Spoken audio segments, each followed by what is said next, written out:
Sveiki visi. Šiandien noriu paliesti temą apie orus, apie tai, kas dedasi iš tikrųjų pasaulyje. Čia mano įžvalgos, mano, kaip sakant, faktų krūva, kurią sudėjau, analizuoju, nu ir visgi dedasi vaizdas. Pirmą, ką noriu paminėti visiems jums. Ar prisimenat, kokios būdavo vasaros? Aišku, čia gali būti ir jaunesnių žmonių, bet aš prisimenu, va dabar man kem 8 metai. Tai va, aš prisimenu vaikystę 2000 metais, 90 metais. Aš gerai atsimenu, panašiai 80 metus, kada buvau dar vaikas ir mama vasarą, kai tik būdavo proga, čiut ne kasdieną važiuodavom prie jūros. Aš ir puikiai atsimenu, koks būdavo dangus. Žydras, skaidrus, gražus. Temperatūra vasarą būdavo panašiai 25-28 laipsniai praktiškai visą laiką. Nu, būdavo, užeidavo, palydavo, praeidavo ir viskas. Kas dar, sakykime, atsimena 15 metų atgal vasaras, tebūnie su chemtrailais, bet ar jūs atsimenat, kaip lydavo? Ar esat vaikai, sakykit, matę, kai graži diena, užeina debesis, va tokie kaip dabar lietaus, bet deda su perkūnija tiek, kad burbulai eina. Ir po tų burbulų praktiškai arba porą valandų, arba kitą dieną vėl būna graži saulė. Tai va tokie debesis, ne tokie ir ne kitokie, kur paromis kabo, yra tikri natūralūs debesis. Čia daug žiūrėjau dokumentikos ir atsimenu ir dokumentinį filmą apie, nuo ko tai prasidėjo, ta gražiai, labai gražiai skambančiai vadinama Amerikoje geoinžinerija. Ir dabar jau ir Lietuvoje apie tą žino dalyką. Bet yra tokių užsispyrusių žmonių, patikėjusių mass media ir ne tik. Sakykime, net Vaidas Lekstutis prieštarauja tiem dalykam. Tai kas, pasakysiu, čia yra, Vaidai, pyk, nepyk, tu jau su logika pykstėsi. Faktai rodo vieną, o tu kaip dauguma, ne dauguma, bet kaip Lietuvoje rinkėjai išrenka tikrai pagal savo širdį aukštą ir gražų.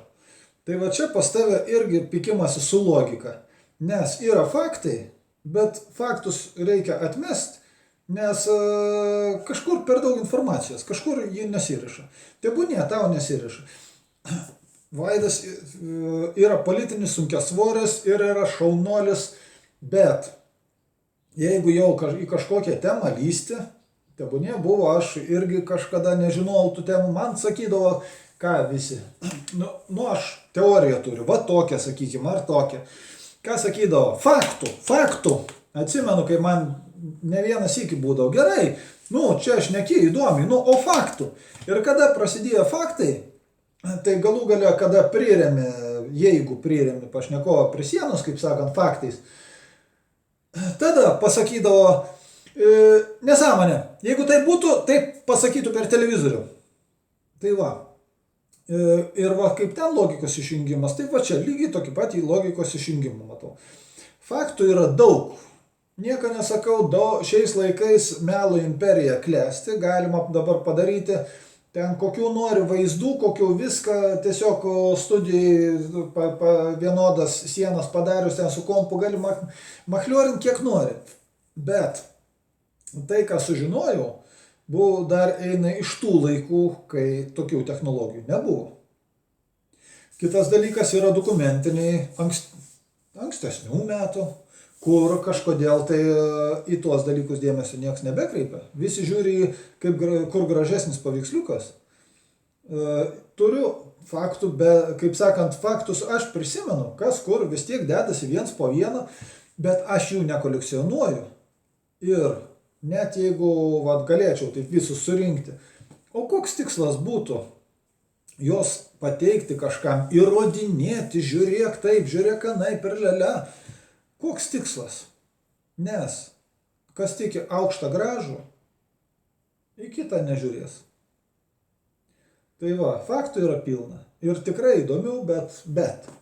O ar yra norinčių? Ar šiais laikais iš tikrųjų pasižiūrėkit, ar daug žinote žmonių, kuriems rūpi tiesa, kuriems rūpi tikros žinios, ne makaronai, ne melas, ne dar kažkokas, kuriems rūpi tiesa, kurie domisi tiesa, kurie mato, kad yra ne tai, bando supranti, atsekti kur kas kame.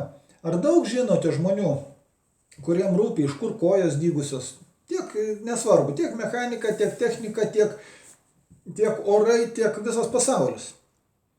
Dabar mokslininkai, pasižiūrėkit, jie be galo yra tokie išmintingi, kad, kaip yra posakis, kad jau mokslininkai įrodo, kad anksčiau mokslininkai klydo. Ką žinote, jūs apie Žemę, kas ten giliai Žemėje, sakykit. Ir jūs dabar, sakykime, visi prisiminsit, kas buvo sakyta mokyklos laikais ir visi į tą temą eisit. O sakykit tada, kodėl jau ir siunčia ir pagal tą legendą, siunčia jau viską ir į Mėnulis čia nieko, jau ir į Marsą, ir pagal, atsimenu, NASA jau palydovai kažkurie, jau ten Saulės sistemą senai paliko ir fotkę siuntė ir visa kita.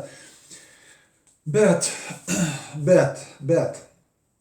kažkodėl Žemė, kiek pamenu, giliausią gręžinį padarė Rusijoje, bijau pameluoti, kurioje šaly, kuriam mieste, padarė 12 km ar 300 metrų įgręžė į Žemę. Gręžinį, tai buvo skylė 8 comų skersmens ir kas kažkiek tai metrų pragręždavo, tada leisdavo zondą, leisdavo mikrofoną. Tiesa, tada kamerų nebuvo, mikrofoną su zondu, kiek atsimenu, kad sakė, leisdavo ir žiūrėdavo, kas kur kaip, ten aišku kažkokius darydavo bandymus, mėginius. Ir kada daėjo iki 12 km 300, išgirdo tokius garsus, kad ten jiems, kaip sakant, pasišiaušė plaukai ir jie išsigando. Įsivaizduokit mokslininkus, vyrus, kurie tik tai mokslu tiki ir visa kita, tarybiniais laikais, ir juos išgąsdino. Garsai, kuriuos jie išgirdo, nuleidė į tokį gylį mikrofonus. Ir ten tą šachtą uždarė. Tai va, dabar tada paaiškinkit man, jau tokie mokslinčiai, jie net nesugeba giliau prasigręžti, o aiškina, kas ten po žeme 10 kilometrų, ten 100 kilometrų, ten taip ir anaip. Galiu pasakyti, žmogelį, dabar gerai, dar vienas argumentas. Imkime irgi mokslą, kaip visi gražiai aiškina, kad yra miestai, visam pasaulyje yra galybė statinių, kur po karų, dar ten prieš 1900 metus, ten vienu žodžiu laikai ne per seniausi, bet gana seni, ar 200 metų, imkim, yra didžiausi statiniai, kur grožiu neprilygsta šiais laikais nei vienas pastatas. Ir yra pareiškiama, kad ten pastatas, sakykime, su kolonom idealiom, su arkom, su statulom aukščiai tokiuose taškuose, kur tenai, kaip aiškina, tik tai su plaktuku ir kaltuku visi ten viską darė. Ir ten tokia yra tokios idealios simetrijos ir skulptūros ir pakeltai ir visa kita, kur neįmanoma pagal šiuolaikinį, pagal tą istorijos aiškinimą, kuris aiškina.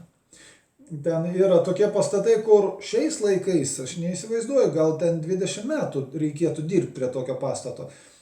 Tada pareikšta buvo, kad vienas pastatas tokio tipo per metus padarytas, kitas per 2.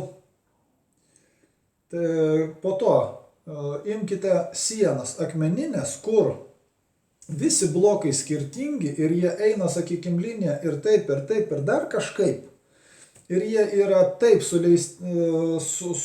padaryta siena, kad ten popieriaus lapuką neįkiši, plauko neįkiši į tarpuką iki šiol. Ir jie aiškina, kad supranti, kad, elementariai, chebrytė. Ir tą, ką mums aiškino, tą, ką mes žinom, yra visiškas melas.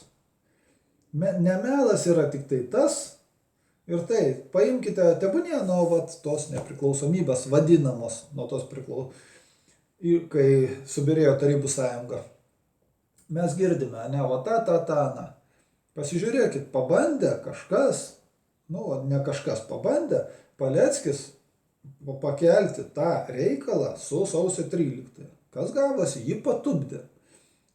Patupdė iš piršto išvesta teorija. Tai visą tai, ką jūs žinot, ką mes žinom, imkime, kiek aš atsekiau, tai apie 250 metų atgal, 300 gal metų atgal. Toliau jau čia yra melo, kur kupeta, padaryta taip, kad būtų kiekvienam naudinga, kiekvienai, kaip sakant, karalius pasikeitė, istorija pasikeitė, nes keičia istoriją. Tai lygiai tas pats, o kas buvo anksčiau nei 250-300 metų, iš tikrųjų yra visiškas faršas, visiškas melas. Čia mano mintis, mano teorija, kadangi aš dedu faktus, pagal faktus. Tai visiškai nuklydau, aišku, nuo temos apie orus. Ir kas gaunasi? Aš žinot, kad yra paleistas dalelių greitintuvas, kolaideris kitur vadinamas, kur mokslininkai žinodami, kai jis bus paleistas, jau prieš pusę metų pradėjo žmonės ruošti, kad bus ekstremalūs orų pokyčiai ir taip toliau panašiai ir viską, ir kad ten daug visko galima sulaukti. Jūs pasakykit, jeigu tiksliai nuspėti po savaitės, kas bus, sakykime, kokie orai, yra, mano manimu, taip 40% galima. Gal 40-50, jeigu ten jau tikrai kieti, kaip sakant, reikalai. Tai paaiškinkit po pusės metų, po 3 mėnesių kas bus. Bet tik tai paleido tą dalelių greitintuvą, klausiau kažkur labai įdomiai. Kai tik paleido dalelių greitintuvą, ten iš vis nieko laiko nepraėjo, prasidėjo kataklizmai. Čia, aišku, jisai gali būti tik tai kaip katalizatorius, kažkas vyksta, kas vyksta.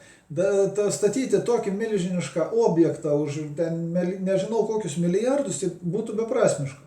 Reiškia, yra kitas tikslas. Kitas tikslas, kuris tinka kažkokiem šeimininkam. Kokiem šeimininkam? Jau čia nebesigilinsiu, nes tiesiog bus paprasčiausiai atmesta ta versija. Dėl žinių trūkumo. Taigi, ir pasižiūrėkit, kas dabar vyksta visam pasaulyje. Pietuose krušos praeina, arba svilina, kaip žiauriai, arba eina krušos, liūtis lyja. Kas gaunasi? Gaunasi, kad anuose kraštuose derliai bus mažesni. Mažesni derliai, ką reiškia? Reiškia, visos rinkos nebepatenkins. Reiškia, kainos kils. Klausimas, ką valgysim? Ir, gal ne tiek, ką valgysim, bet iš tikrųjų už ką pirksim. Tai įsivaizduokit. Dabar jau pasižiūrėkit, trešnės po 5-6 eurai kilograms, jau dabar pats derlius. Ir kas toliau? Taip kad, nežinau, kam ruoštis, bet tas, kas vyksta, kažkas, mano manimu, kažkas vyks rugpjūčio mėnesį. Nežinau kas, bet rugpjūčio vidurio turėtų kažkas tikrai pajudėti. Kodėl? Todėl, kad parazitai turi savo kalendorius ir, aišku, karai, kaip sakiau, politiškai prasideda pagal datas. Ir čia lygiai tas pats. Ir prasidės ir baigsis pagal datas. Kokios datos? Rugpjūtis yra aukojimų mėnuo ezoteriniam pasauliu. taip jį mato. Tai va, kas kur kaip bus, neaišku, nežinia.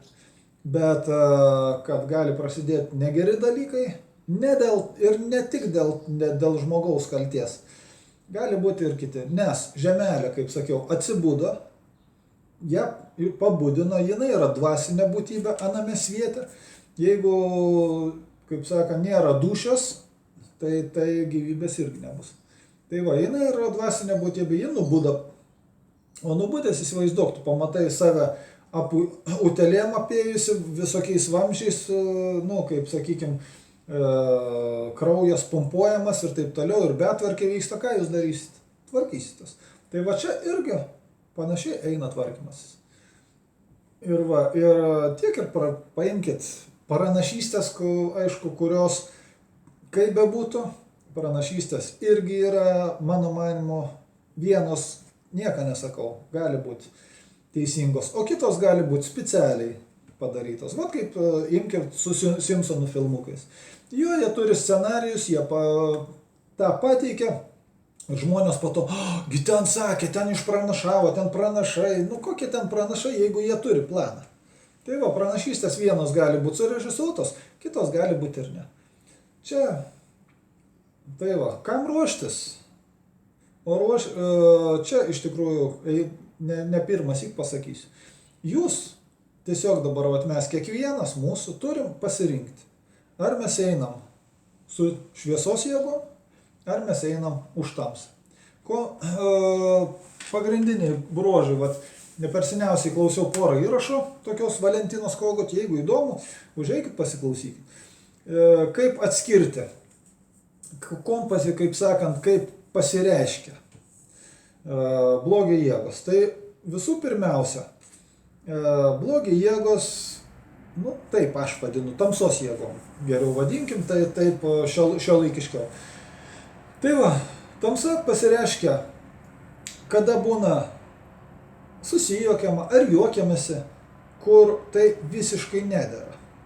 Čia panašiai kaip būna, juokingi vaizdeliai, ir mus jau pripratino, specialiai įmeta tokį vaizdą, kur žmogui matai, kad tragedija, kad jam tikrai žiauriai baigėsi, ir įmetamas specialiai dar juokas, kad žmonės pripratina. Ir pripratina nemažai ką.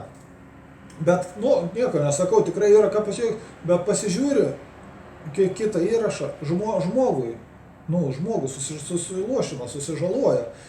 Tai ir tamsos jėgos juoką tą metu duoda. Lygiai taip, kad kaip būtų, jinai įdėjo Putino ištrauką. Jis irgi ten šnekėjo ir užėjo kalba apie masinio naikinimo ginklus, ar ten atominę. Ir jisai šnekėjęs ir sukikeno taip, momentas, kada tu šnekėjai apie žmonių aukas, apie masinio naikinimo ginklus, dar pasijuokti. Čia aišku buvo įdomu, bet iš tikrųjų realiai permastai visą gyvenimą, tiek permastai kitų, ką susidūrė, tai yra tiesa.